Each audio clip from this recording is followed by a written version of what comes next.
Welcome back to the Warframe Villa. It's GB at Night, day 2. IT Chuck is just dropping stuff behind the camera like it doesn't even matter. Yeah, let's do this thing. I'm Jeff Grubb from Giant Bomb. Thank you for tuning in. We got one more couch segment with a bunch of friends, including our friend Kelsey Lewin. How's it going? That's me. Hi. How you doing? How are you enjoying SGF so far? Great. It's my first one, my first LA event since E3 2019. Yeah. That So. was like the last. That was the last real one. Yeah. E1. Yeah. Okay. Yeah. It was all right. And then we got Janet Garcia. How are you doing? Good.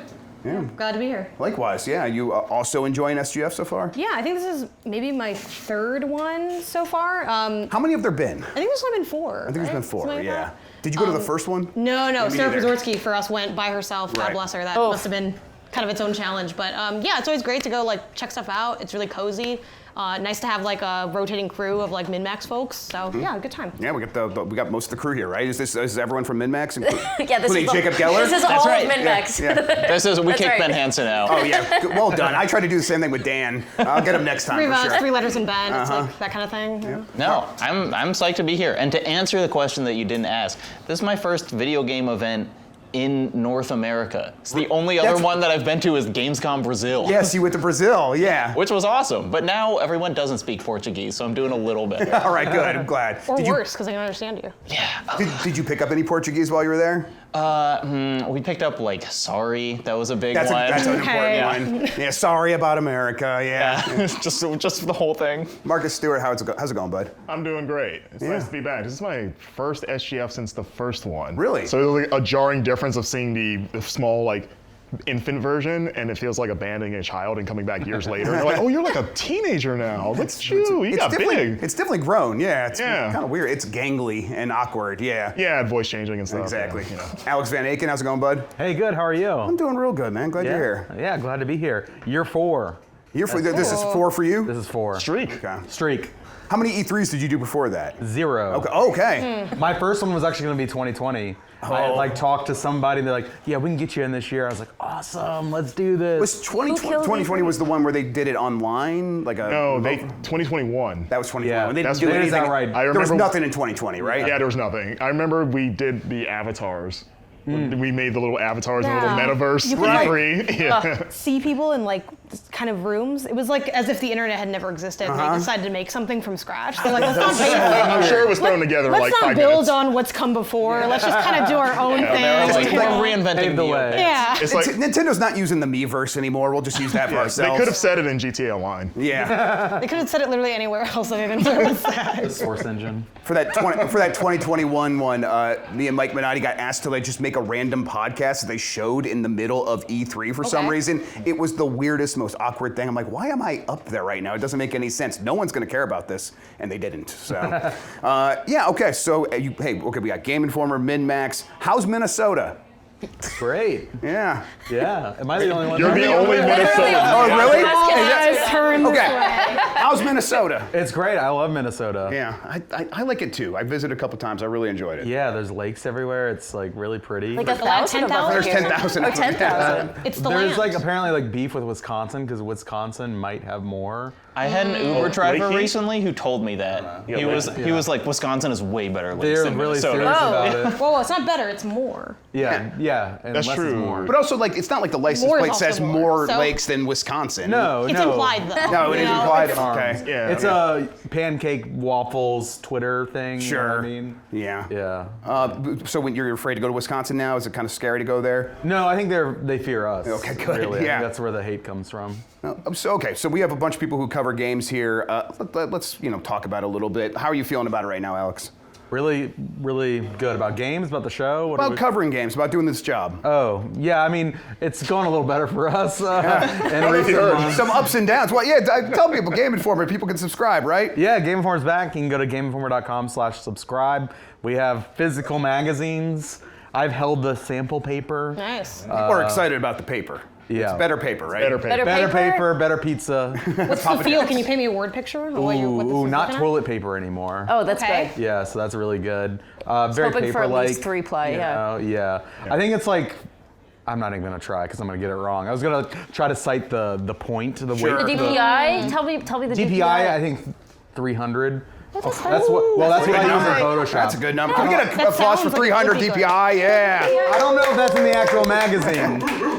The stand on the shoulder of giants. I crank that, you know? Okay, so what's it been like kind of getting ready for this moment when everyone can like subscribe again? Incredibly busy. Yeah. Especially when you're doing it the week of SGF and a Switch 2 launch. Yeah. We feel like we're like putting all this together It's at like the same time. been like the holy trinity of like we are not sleeping, I guess, trying to do all this at the same time. And like, is a lot of like figuring out the logistics on you guys now of like getting a printer, or did you guys already have that relationship? Yes and no. Yeah, we have been using some old contacts that we had, some old relationships who are happy to work with us again. I'm not sure like all the details behind it. A lot of it's been our production team, who is Game Informer proper. Shout out to them. Yeah, for the backbone of it. But yeah, it's been just a lot of getting stuff ready to go, ready for the public eye. Maybe we wanted to launch a little earlier than we did, and there were technical issues. But Maybe you were trying to avoid having all this happen at the same time. But now you're at SGF, you can tell everyone. I know that is true. No, it has been nice, and the amount of like love we've gotten and congratulations. Like I was like, this must be what it feels like to get married, because it feels like everyone like, hey man, congrats. Yeah, this was better than my wedding. We're definitely getting that too, where it's like, hey, congrats about your. I'm like, yeah, man, it's a lot of work to do. We're gonna figure it out, but thank you. It was the opposite of going to Gamescom last year, like weeks after we got shut down, and getting like, oh, you died. Yeah. So, like, it's like I am so sorry. People opened with that? That seems kind of. There's a lot of like. Yeah, that's like when we were at PAX, when we were figuring this out, that the- was happening. Yeah. My name badge still said Game Informer, even though like I told them like I guess you can change this to like Put like a whatever little you want. skull emoji next to it. But Cross every it out. conversation, if someone didn't already know me, it's like, oh, bro. Wow. And then like the shoulder touch, like, are you okay? And it's bro, like, yeah. I'm all right. Yeah, now we're getting a lot of side hugs. Oh, Yeah, good. no, Oh, those yeah, are the best. Yeah. Moving up in the I world. prefer Yes, those. Yeah. yes. Congrats on the magazine, but bigger congrats on the side hugs. for Thank sure. you. Yeah. So then the work you guys have been doing for like covering games up to this point has been like all going up on the website or getting ready for the first issue. Yeah. Is it going to be extra thick, the first issue? Not extra thick, but it will be thicker. Okay. We moved up to like 96 pages plus 4, so it's essentially 100 cover to cover, where we used to be like in the 80s. Right. So it's bigger. We are going to do like a special. Our Game of the Year issues are going to be like special, like I think that's fun. embossed cover kind of thing. So our design team's having fun with it. Cool. And like so far the response has been like encouraging. You guys are like the people have been waiting for this moment to come back. Yeah. I think we got really good response, and people higher up are very excited by the traction. So I think that's good. And then, you know, being the one print video game magazine now, basically, at least in North America, you have that space to yourself. Do you feel like that people are coming to this for, I guess, let me just ask you, what do they come into Game Informer for?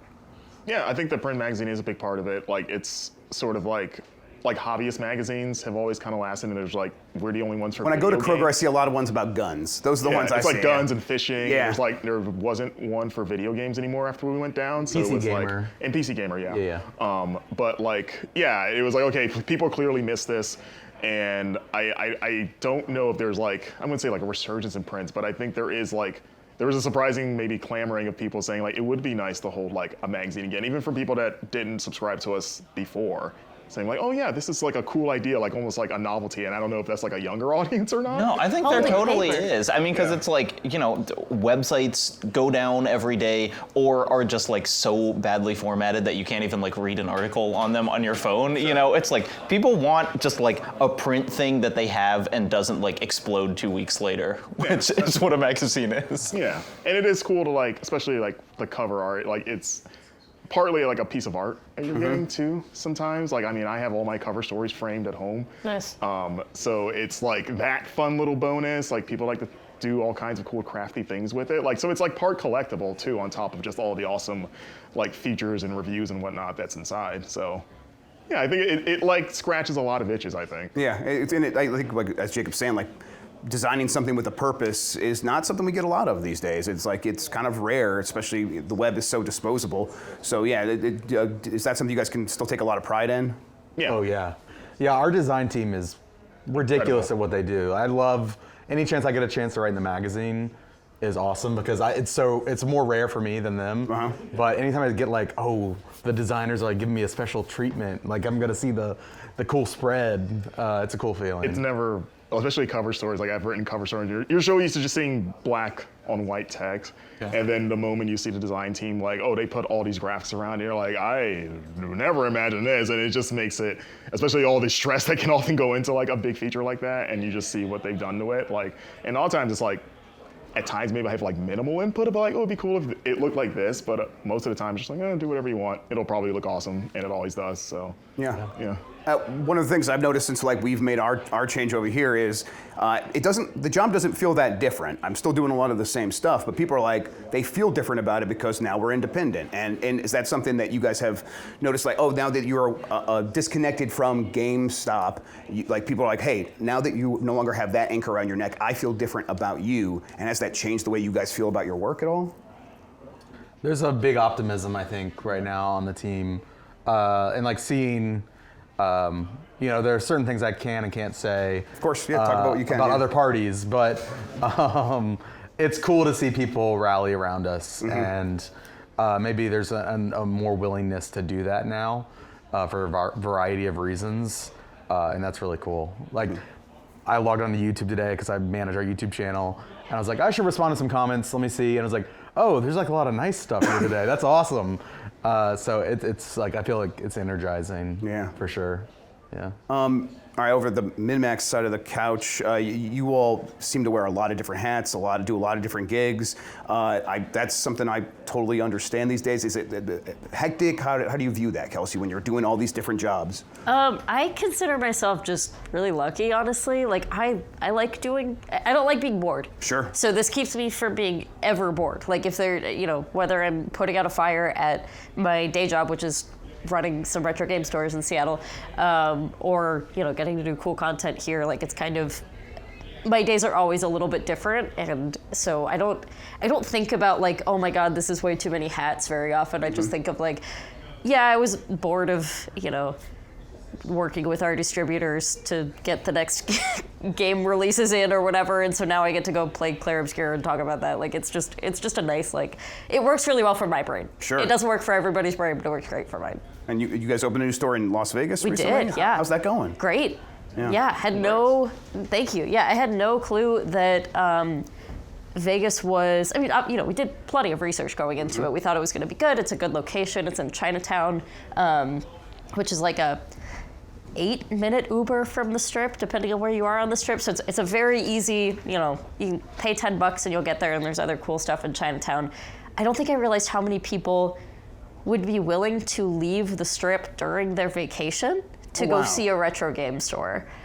So we've had we've had a lot of Vegas natives who have come by, and that's been awesome, but I've been shocked at how many people who are just otherwise either on vacation or there for work or whatever, who still make their way over. I'm like, wow, you're like leaving Vegas it's not an easy place to like get in and out of. Like once you're kind of on the Strip ecosystem, right. Totally get an Uber or whatever, but it's like, you can't just like walk on out of there, you gotta get in the car. You guys weren't necessarily counting on that, right? You were like, no. We were just like, this will be good. Vegas will have kind of like the people that live in Vegas will sustain this, and they totally have. But yeah, it's been doing better than we anticipated. You win big at the slots, and then you go and spend $300 on a GameCube game. We were waiting for the moment that would happen, and it has already. A guy did come by and said, I just won $10,000 at the slots, and he spent like $4,000. He got like 5 cubivores. Yeah, exactly. He come in like a big like fancy like pimp suit or something. Like you could tell he just immediately blew all his money. It's why all of those like the Gucci's and everything are like right there inside the casinos. Yeah. It's like every time I see that, I'm like, that's the most brilliant thing in the world. Like they win the money and then they're like, I'm cool now. I'm gonna get my Gucci bag, my Gucci shoes. And Does that affect the stock that you keep at that store versus other stores? Yeah, we're probably a little more stocked on like the rare stuff there, but it's tough to balance, because we have, we mostly just have people trading stuff in, like selling stuff to us, and we can mail things, like we can be like, oh, this is too many Hyperdimension Neptunia games or whatever, and we can mail some of them off to the other store, but like that's that does get expensive if you're just like constantly shoveling inventory to other places. So yeah, we try to, but we've just kind of gotten lucky with a lot of good trade-ins already. So Have you guys gotten lucky, or have you like made yourself sort of a destination for people like that? I mean, yeah, that's a very kind way to think about it. So yeah, but you know, I don't feel like I can control who brings me their, like who's ready to give up on their game collection. But I do feel like people often come to us when they are ready. So that's So you guys aren't like out there scouring for games at like conventions or whatever to stock your stores? Sometimes? Yeah, it just kind of depends. Like I'll go to the Portland Retro Gaming Expo and some of those ones like that to buy stuff. If people are selling their collections online, like sometimes I'll work with them. But mostly it's just people bringing stuff to us, and then I import a lot of stuff. I'm glad to hear people make the trip from the strip, because there's one local I'm worried about. Modern Vintage Gamer, I hear he's out there. Don't let him in the store. Don't trust him, all right? If you see this man, just put a picture up. Don't let him in, all right? I love that guy. Yeah, he's a good dude. Janet, how's it going? It's good. We were talking about wearing the many hats. I feel like you're on every other podcast out there, right? Yeah. How's that going? There's always a few more left to collect. So, We have one if you want to come on. Yeah. I'd love to. There you go. Yeah, likewise. Yeah. My email's in bio, and so I got my business card in my bag. I'll give it to you later. Like it's what I like about it is that the thing I really enjoy doing in the industry is playing games and analyzing games. So I don't.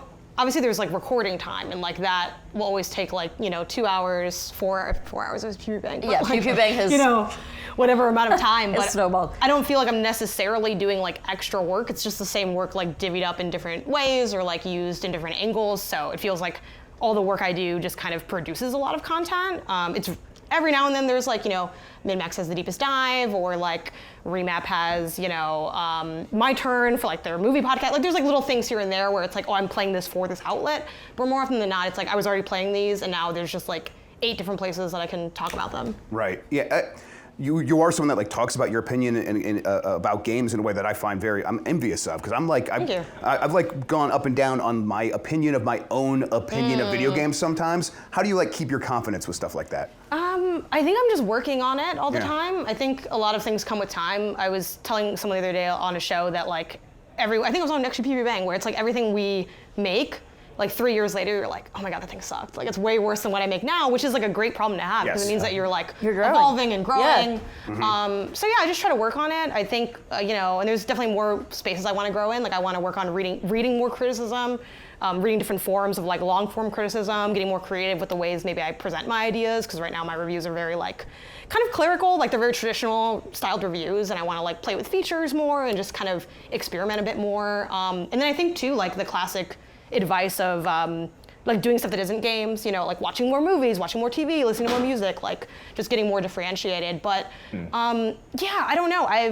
It does sound kind of cocky, but I've never had like a problem with like my own personal confidence. Like I think I've been very like lucky in that way. I feel good about what I'm good at, and I think we all know that we have room for growth. Like there's the best people on earth at the things they do are always working on what they're doing. So like I enjoy that process, and I like the people that I get to work with, and I feel like there's nothing like having a conversation and feeling like that informed your understanding of a game. It's like part of what I love about podcasting, where writing is great because it's like, you can edit it and you can think about your words a lot, and you have to spend time figuring out like, what do I feel and how do I translate that and convey it to people? But when you're talking, like that also can spark ideas on like, oh man, I never thought of it this way. Or like, we had like this big conversation on like Metroidvania as a genre on Remap and on Indie Council as well and stuff. And like just getting to talk about that more and more and think about like that topic like is really fun for me. So so I think I just enjoy the process. So I don't really get caught up on how good am I, because it also doesn't matter. Right, like, it doesn't matter, right? Being successful like doesn't mean that you're good, and being a failure doesn't mean that you're bad. Like you can control what you can control,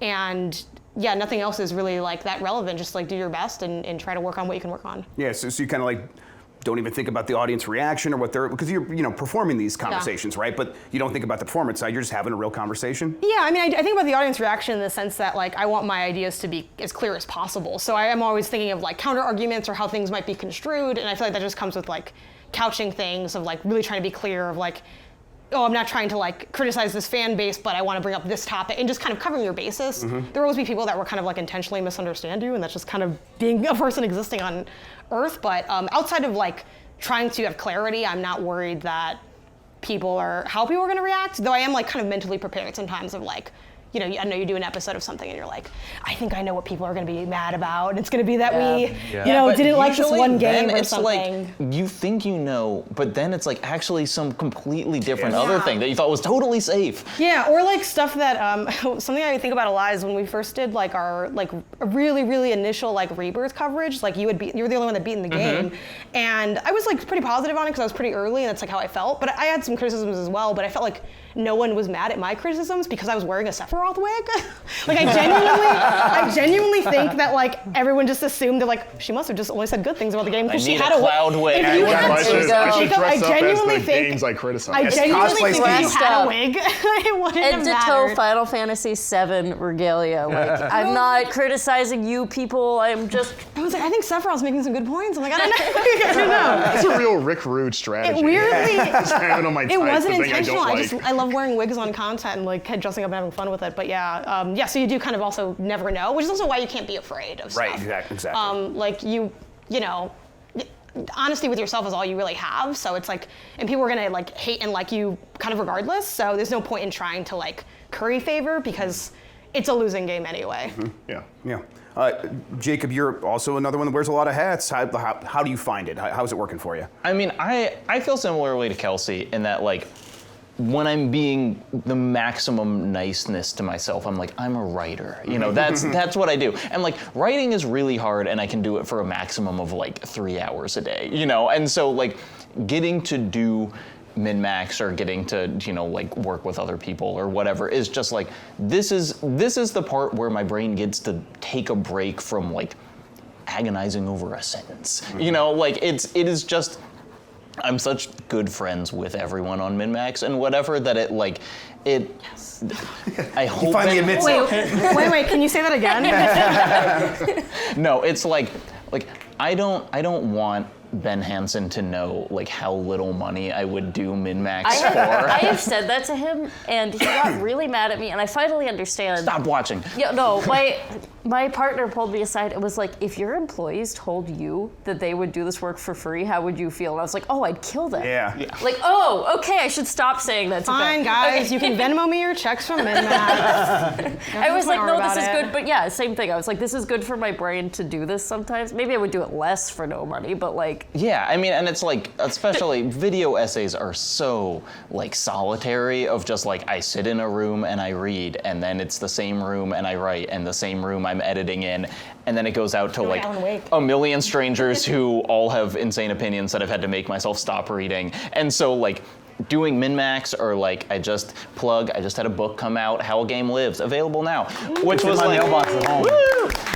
But it's like doing that was like, oh my God, working with other people is so cool. And just being able to like, I had an idea and then someone else says something and your idea gets a little better is like an amazing thing that doesn't happen when you're the only person in your office all day. Right, and it also feels like a pretty good way of working with other people instead of like, you know, your video essay business over here and trying to turn that into like something bigger. Like that doesn't make a lot of sense, right? Kind of, Yeah. min-max exists over here, I'll go talk to my friends, and that's also a job. Fantastic, right? Yeah, I mean, and it's like, you know, Hansen says this all the time, and I agree, is like, one of the best things about min-max is like, other than him, we've all got our own thing, right. You know? And so it's like, none of us are like, Ben, you need to give me more hours this month. You know, we're all able to kind of like have min-max almost as like the pressure release valve over, you know, all of the other stuff that we're all doing, which like just it lends it a really friendly vibe. Yeah, I think it makes all of you professionally interesting too, because you have so many different angles to pull from. I listen to you guys a lot, so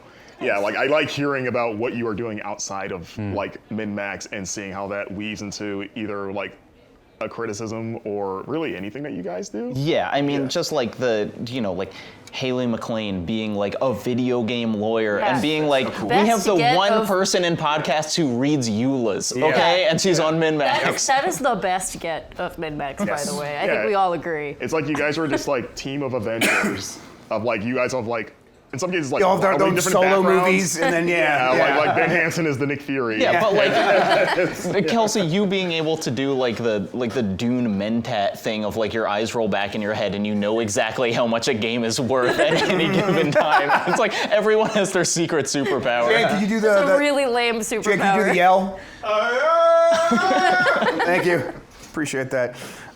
So yeah, Jacob, actually, real quick, you talked about the video essay book, right? It's a collection of your essays. What was that process like to like get those in the form that they're ready for a book, or were they already ready and there was no work involved at all? It was a really weird decision. Books are easy. Yeah, that's what I hear. Because it's like, so it's 10 of my essays that existed on YouTube, plus then I wrote like dozens of kind of annotations for each essay. I'm Jewish. There's a thing in Judaism called the Talmud, which is like people just went over the Torah and they were like, let's make notes about every single line. And mine is like that on an incredibly lower level, but it's like I love kind of reflecting on my own work and being like, I regret doing this. This, I think, stands up really well.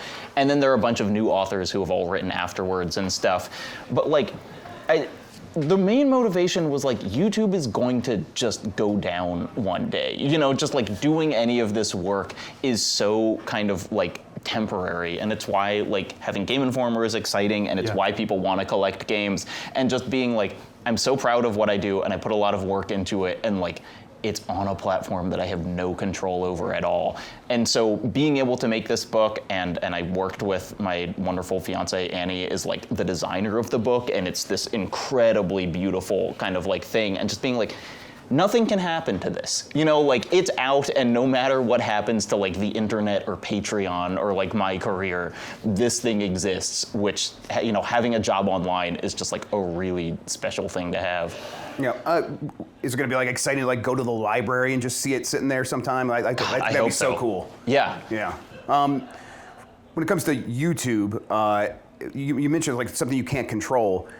Do you feel the same with like I'm just doing this and it doesn't control me, or do you feel the pressures of YouTube's algorithm that everyone always talks about? Do you feel in any way like it's your boss at any point? Kind of, but in the way that it's like, I only know how to do one thing, and one day my boss might just get pissed at me and be like, we need someone else. It's like, if YouTube decides like long videos not in anymore, we only want shorts, then it's like, I don't think I'd be able to pivot to that, so I'm just like, I'm very lucky right now that YouTube likes those long videos, it likes being able to like throw a bunch of ads and like a 40-minute analysis of Expedition 33 or something, and like, so we're happy and we're working together, but like, it's the algorithm is so opaque that I feel like trying to work with it is just a losing game. It's like no one actually knows how it works, and so like if you're trying to shift your content to fit into that, then you're not doing the thing that you're good at, and you probably don't know what YouTube wants either. Like no one actually knows what is going to work, and so I've just been like, I'm gonna do the thing that I'm good at. And so far it's worked out, and then, one day it might not, and I'll figure out something else. Kind of similar, but also kind of not, Kelsey. Like collecting games, preserving games, it feels like this thing where it's like, this is a hobby I care about, and I can't control how the people who make these games decide to ship them or deliver them. Like, what's the state of that right now? How are people who collect games feeling? How are people who make games feeling about collectors? Do they think about them at all? Yeah, I mean, we're in a weird spot right now where, like, every year I think about, like, do we have another 5 years? Yes, okay. And that's kind of, like, it's hard to see further out than that. Like, the writing's on the wall, obviously, that eventually pretty much everyone's going to pivot to digital, but things like vinyls and stuff have been having such a resurgence, and even like the Game Informer magazine, at least in sort of pre-release, doing very well. Like, I do think that people in general are already getting quite sick of not owning things. And so even if all of the console manufacturers are really kind of like, we don't want to do this anymore, like, I do think there's kind of always going to be this groundswell of people, and it may not be the majority, but a very loud minority, I think, are going to always want to have physical things that still, like, work and represent, at the very least represent the stuff that they have. So I think that, like, we have so many companies now that are like the limited run games. We've got Lost and Colt. Shout out to Lost and Colt. Shout out to Yes. Lost and Yeah. Colt, who just did their editions, announced their beautiful. editions thing. Which Yeah, it's look like finally they're gorgeous. like Criterion Edition Yes, games, exactly. basically. And I think, I really think that there is an appetite for that. And is it every human on Earth? No. But record stores do still exist. There's just less of them. Right. And so I think, the worst case scenario is that we're going towards a world where this is a little bit more of a niche hobby, but that the strongest of us will still be standing, and Right. that there will still be a market for it. So I'm just trying to be in that strong, standing. And does it look like a game comes out, almost certainly going to be digital, and then if it just finds its audience, there's going to be one of these houses that can deliver these physical editions later? I think so, and I think a lot of them are doing it ahead of time too, because Sure. I think you've got all these companies that are ooh, this looks like it's going to be good. They don't have plans for a physical edition yet. Here's a guaranteed 5,000 sales or 10,000 sales or whatever. And so I think, as long as the console manufacturers give you a way to have a physical thing that works, I think we're smooth sailing, even if it becomes, not that many physical copies of Call of Duty sell anymore, I do How many think physical copies of Call of Duty do you think that sell? that is a really great question. So we just had Monster Hunter Wilds was a big game, right? Lots of people played it, and Monster Hunter World we ordered tons and tons of copies of, and it sold like crazy. And Monster Hunter Wild physically did not sell nearly as well. Part of that is because it launched on PC simultaneously and everything too. But I was really surprised.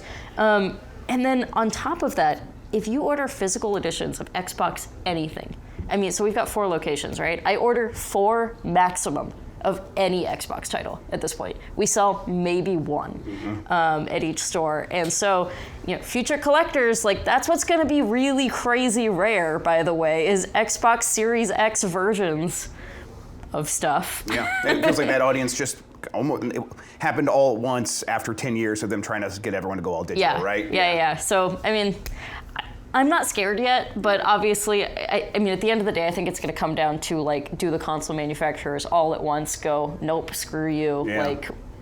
there's no more physical media. Right, and that feels unlikely, at a 100% level, a complete level. So Yeah. it'll just be interesting new challenges for Yeah, which is, kind of what we got with the PS5 already, right? Exactly. There's a version that has no disk drive, and there's a version of the Xbox that has no disk drive, but, the games are still selling, so. Marcus, my understanding is you were in Japan recently with Dan Reichert, I was. and you got yourself a jacket. No more context. We did. It was Well, you got to tell people what did you do? So we went to. I guess you guys, I assume, are not wrestling fans. Hey, it's just you and me now. Don't worry. It's you and I. Thankfully, no one watches So PewDiePie there's Bang, it's fine. a famous restaurant in Tokyo called Ribera's that for decades is sort of known as the restaurant that you go to eat if you are a wrestler. And if you go in, literally the entire marketing is just based around, look at all the wrestlers that have come here, the walls just lined with photos going back to the 80s of oh, look, it's Hulk Hogan. Oh, look, it's Steve Austin. Hey, it's John Cena. And the sort of badge of honor if you work in Japan as a wrestler is to get a jacket that they only give to wrestlers or maybe people affiliated with wrestling in a real way. And most of the photos are people wearing just the jacket. The Ribera jacket. Yep. Yep. And I've seen this as a wrestling fan. I've seen plenty of wrestlers just talk about how it's the best thing that's ever happened to them. And I think it was even prior to going to Japan, Dan shot the idea of hey, there's Ribera's 8 minutes away from us. We should try to get a jacket. And I was That's not how it works. What do you how? mean? I was I'll go to. Dan idea in the Yes. world. Yeah, Dan's done this a bunch of times now, but yeah. Yeah, and his plan was because Dan used to work for WWE for a few years, so he has legit street cred. I haven't. I've been backstage at shows. That's it's the extent of my coolness. But his plan, which was not so much not a lie, but A scheme. a half truth. Yeah. Where he's I'll just basically tell them that I still work there because he has photographic proof of his time there. And then I think my cover story was that he hired me as a junior producer or just his underling basically. And I was not gonna say anything. I was well, I'm just gonna nod and agree. Just let him do the lion. Yeah, play the junior person that's I'm just here with him, man. And we went to the first location, which is the original one, small one, just like literally a hole in the wall. The original owner showed up, cooked for us. Food's great, by the way. It's probably like the least interesting thing about the story is like, oh yeah, the steak is actually quite good. But Dan asked him like, hey, we're work for WWE. I think the story was that we just flew from WrestleMania because we worked really hard getting WrestleMania in Vegas off the ground. Now we're training ourselves to Japan or something. And he didn't say no, but he's like, you got to go to the second location to get the jacket. So we did. We go over there. It's a bigger location. You can actually like get seated with tables and stuff like that. Dan pitches the same story. I'm just, like just doing this a lot. Like, yep, it's true. And they say yes, and then we wait outside for an uncomfortably long period to where there was a part of me where I thought they had seen through it, and they were like kind of dicking with us of like, we're gonna make these idiots wait out here thinking there's a jacket coming that isn't. And then after about maybe a good 15 or 20 minutes, one of the guys comes out and like ushers us to come to like behind the restaurant. So like it's like now it's getting like weird. Like we go into like an You already alleyway. went to a second location. You're not supposed to do that. Yeah. And I'm thinking like, okay, we're either getting a jacket or we're getting robbed. It's one of the two. And he takes us behind the restaurant and then he produces 3 jackets. And he's like, you have to pay for these jackets, by the way. I don't know if that's normal. Maybe we have to pay. I don't know if the restaurants just get them. Yeah, is this like, have they just lowered their standards? Because you said like notable, offense. and I feel like if you're just like, I worked this event, Yes. is that like I don't big know how enough it to be works. notable? I didn't You want gotta It's funny understand. if they just sell the jackets as souvenirs. Yeah, they're just and like, these guys anyone think they're really You gotta special. understand, Dan was with them, so it's Charge like it he's down. gonna sell the story. I It's didn't like want to ask too many questions because that would create holes in the story. You just go like, yes, of course this is how this works. This is what I've been told from the wrestlers. I mean, now I you're guess saying it's all this about illusions, so publicly. I guess this kind of fits the bill. Yeah, there was worry? actually a secret password you were supposed to say, and then they give it to you for free. Oh, that would like if they said I needed the whistle, that would be a problem. Is I can't whistle. I mean, the fact that you're sharing this on a podcast, is this like? well, I've heard that Are wrestlers they don't gonna watch like hunt you Giant down? Bomb. Oh, okay. So I think we're in the clear. Yeah, you're good. Don't worry. And then you went to a Deadlock show as well, right? Which is like a wrestling podcast. It's great. They do a lot of great stuff. But they got like their own little indie promotion now. How was that? Oh. That was super fun. That was also a weird one because we accidentally snuck in, and by snuck in I mean we went through a The door only thing that was we official during this trip. Yeah. because it's Well, we like- thought it was. We went through a door. We were trying to find the entrance. We thought it was the entrance. It wound up being the staff entrance, and we came in where everyone else walks in, but nobody questioned it. Because I guess they're like, well, if they're coming in this way, they must. You weren't. Here. You had a clipboard, yeah. Yeah, so Got we the didn't have to aura. The pretend. We're jacket just was like, well, we're already already here. And yeah, Falling upwards. Yeah. and yeah, we wound up like meeting the Deadlock guys who were super nice, and they were like, hey, you could just get a front row seat, just take these seats. It was me, Dan, and Blessing as well. And we didn't. We didn't pay for a ticket, did we? No. Yeah, we offered to. I bought a T-shirt. I was like, well, I want to give you guys some money, so I bought a shirt afterwards. But no, that was super great. My first Japanese wrestling show. And first front row event. Like I've been to plenty of live wrestling shows, but never been front row for anything. So that was cool just to see it like that closely. And it was a hell of a show. That's awesome. I had thought about wearing the jacket. Dan advised against it. Yeah. It's a, Yeah, he's like, still see through it. you here. Yeah. I did want to mention that after we did get the jackets, we went inside and took a photo in front of the Ribera sign, and I'm pretty sure everyone in there thought we were wrestlers. Yeah. Because they. You were a wrestler. Oh yeah, or maybe. Maybe you don't want to say, but how much were the jackets?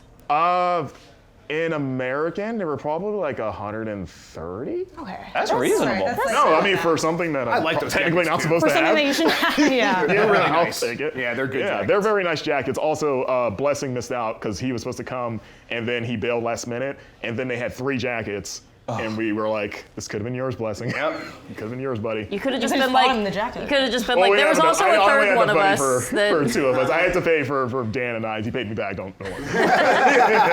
He did the lying, Sure you he did the paying. All right, we got to wrap up this segment. We got plenty more happening here from the Warframe Villa. We got plenty more happening with all of us tonight. Up next, we're checking out more trailers from Annapurna. Let's get to that right now.